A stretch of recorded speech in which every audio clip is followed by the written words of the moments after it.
Right, my friends, today it's about sardines. I've cleaned up all the sardines, so now I'm going to wash them in cold water.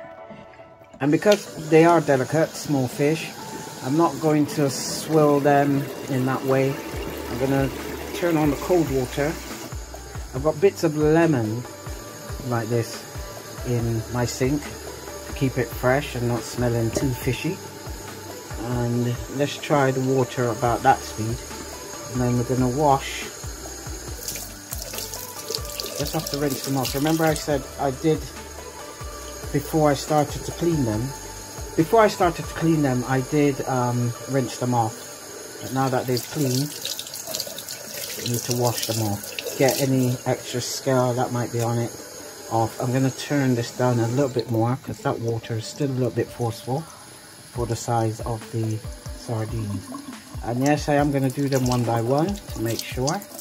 And I'm dropping them into a colander. Okay. So get the colander away from where I'm washing because any scales and stuff like that to drop into the sink. And not into the colander. Makes sense, yes? So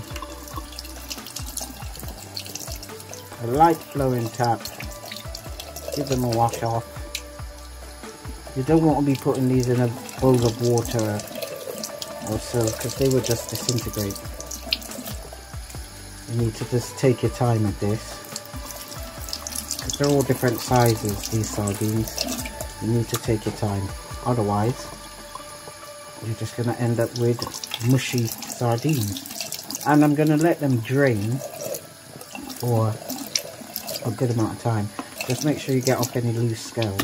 So that's what we've got going on at the moment. It will take a bit of a time, so we'll come back later. Okay, here are the sardines all washed and dried. I let them drain overnight in the fridge, and then I pat them down on a bit of kitchen towel, and I took the heads off because I decided I don't want no heads, not on these that I'm going to fry or grill.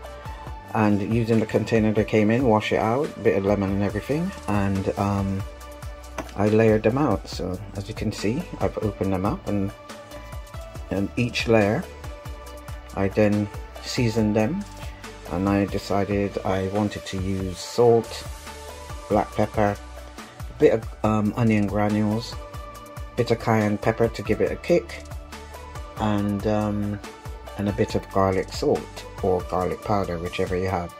You season them how you want to season them if you're going to follow this recipe.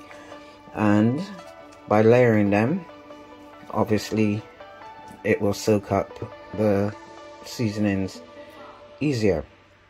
I haven't packed them down, and I put it this way because they're so delicate. If I put them in a bowl and then try to season them, they could break up a lot. So this is why I've done it like this. And I'm also going to freeze half of this exactly as it is, so when I'm ready to use them, I'll just take them out the freezer, defrost, and fry or grill them straight away. So the next step is to fry or grill these bad boys. Haven't made up my mind yet which one I'm going to do.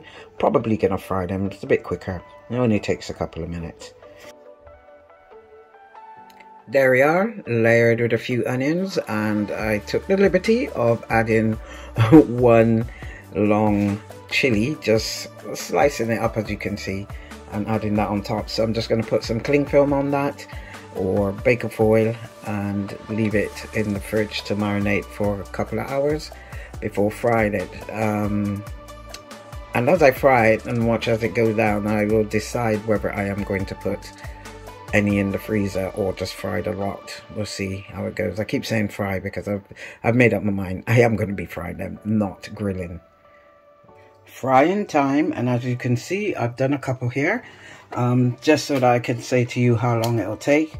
And it really is just like about 2 minutes, just 2.5 minutes for the little ones that I've just done there. So all we do, get your oil nice and hot. I'm on electric 6, and I've made it get really hot.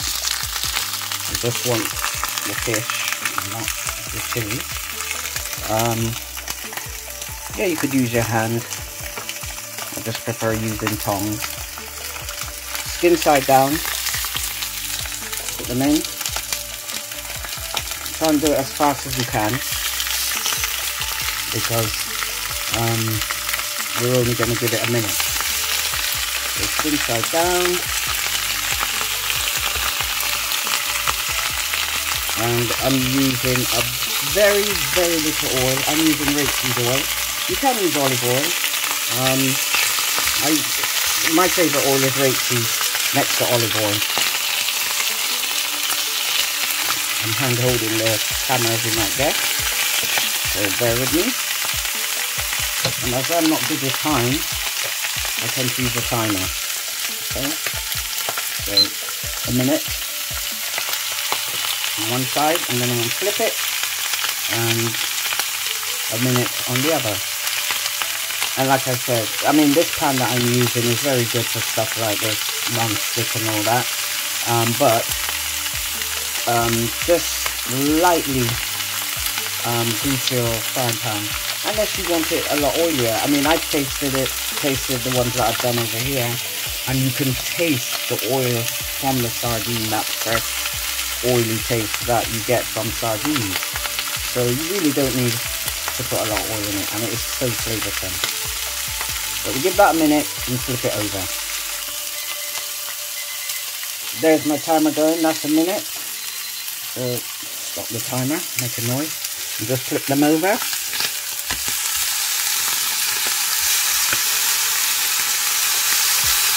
so much easier to cook them this way as well, by leaving them flat like that. I don't know, maybe I need to talk up a bit more. I know I tend to mumble sometimes, like our present day teenagers. Mumble. Anyway, again, another minute. And these are a little bit bigger than the ones I've done here, so it might take just a little bit longer, but not too long. Timer off again, but I did give this lot an extra 30 seconds because they are a bit bigger than the first lot that I've done. I'll stop that noise. And now I'm going to flip them over. Remember, they are delicate, so you need to just take your time with them. So I'm just going to flip them over and give them about 30 seconds, another minute. Depends how crispy you want them. I don't want them too crisp. I don't mind the smaller ones being a bit crispy, because it's nice to have that crispiness. But other than that,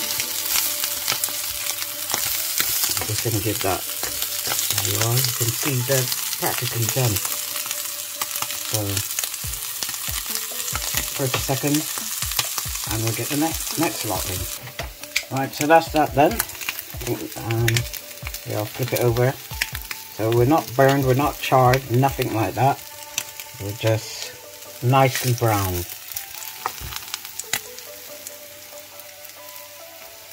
Yeah, I should have put this camera on a tripod, but you know when you can't be bothered because you're just doing things as you go along. You're just making it up as you go along.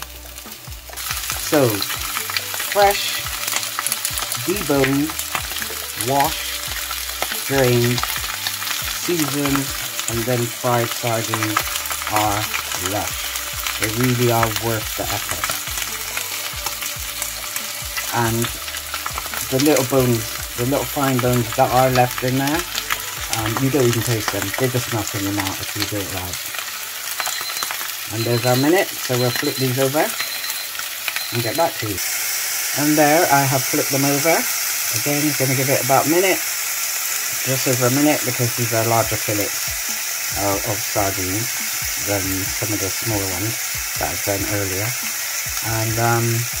And then I'll flip them again, just to brown the skin side a little bit more, and that's it.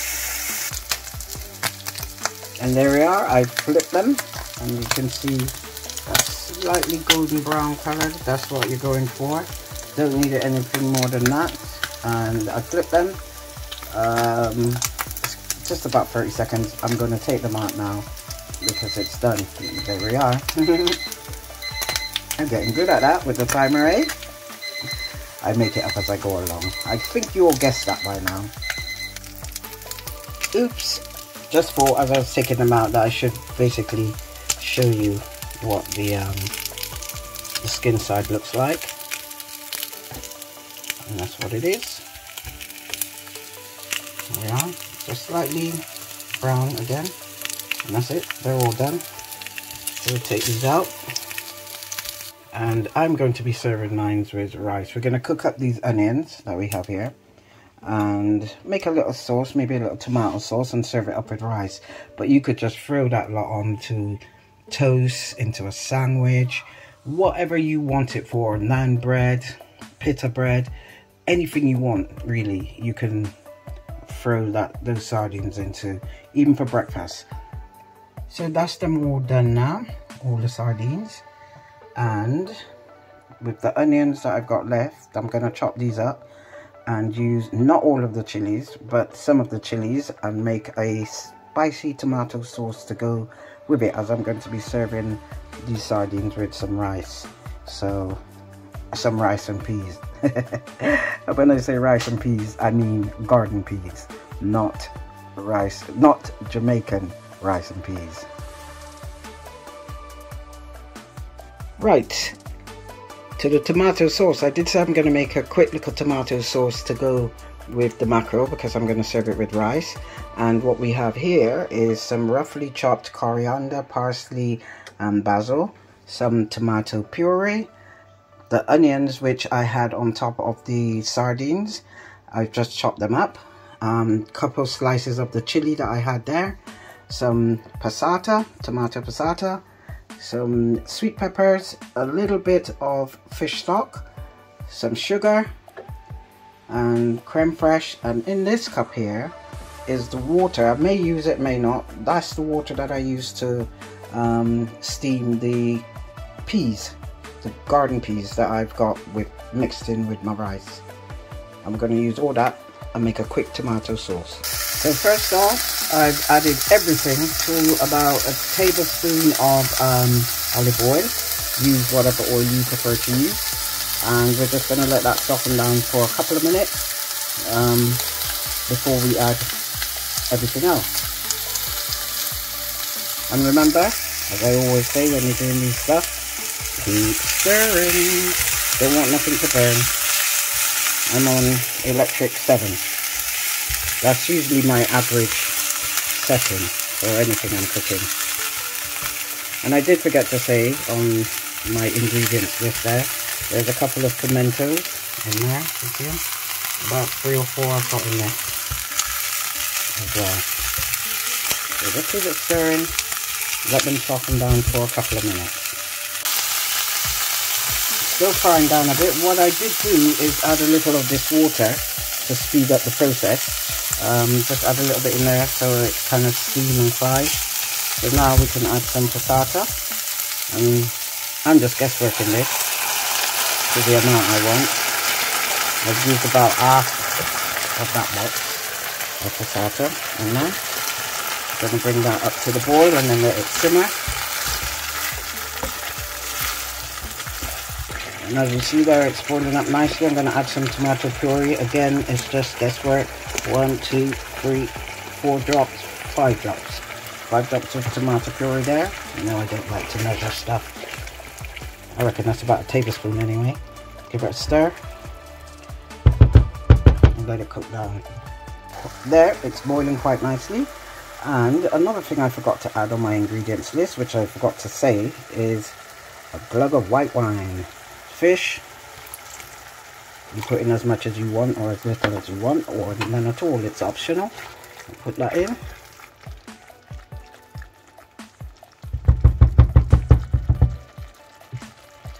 So what I'm going to do is add the rest of that water that I've got in there.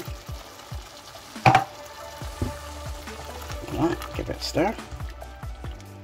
Heaped teaspoon of sugar.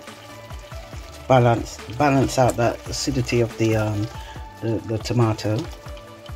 We're going to add the stock, the fish stock.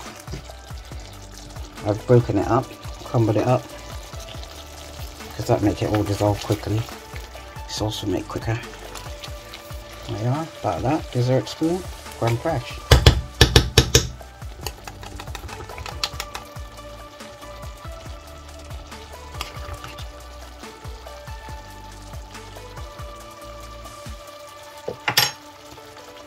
give that a stir. Then we'll add our roughly chopped herbs, coriander, parsley and basil in this little lot. Just about a tablespoon of it. Again, remember to taste as you go along, so you make it to how you like it. Right now, for me it's tasting just right, and what I am going to do is add a pinch of black pepper.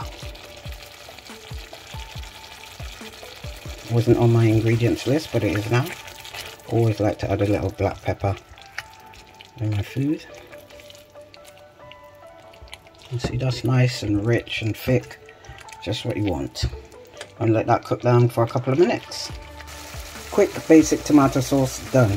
You don't have to use the creme fraiche as well if you don't want to use anything like that. But this is the quickest way to make a little sauce to go with something like the sardines and rice that we're gonna plate up now. And I did turn the heat down to about 5 because, well, it's due to this pot. This pot is very reactive, so you know, you just watch as you go. Let's switch that off now and plate up. And there we are, some ordinary garden peas steamed and then added to the cooked rice, and our quick fire tomato sauce, and our fresh sardines. There you are. They used to call these papa meals. I call them good, healthy Trangbach meals. No niceness, just what they call it, rustic. Served up rustic, served up West Indian way. There you are. Until next time, y'all take care.